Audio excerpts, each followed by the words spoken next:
నమస్కారం. ఘంటారావానికి స్వాగతం. ముందుగా ప్రధాన అంశాలు. ఈ నెల 23 నుంచి శాసనసభ సమావేశాలు, 24 నుంచి శాసనమండలి భేటీ.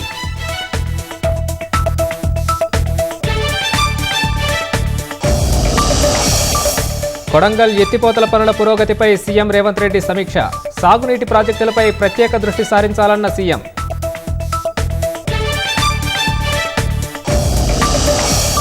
డిఎస్సిపై విచారణ ఈ నెల 28కి వాయిదా. కౌంటర్ దాఖలకు ప్రభుత్వానికి హైకోర్టు ఆదేశం.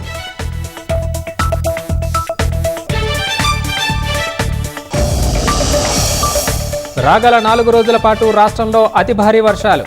ఉమ్మడి ఖమ్మం జిల్లాకు రెడ్ అలర్ట్.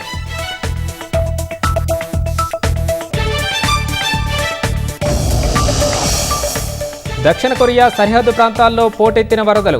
ఉత్తర కొరియా నుంచి మందు పాత్రలు కొట్టుకొచ్చే ప్రమాదం.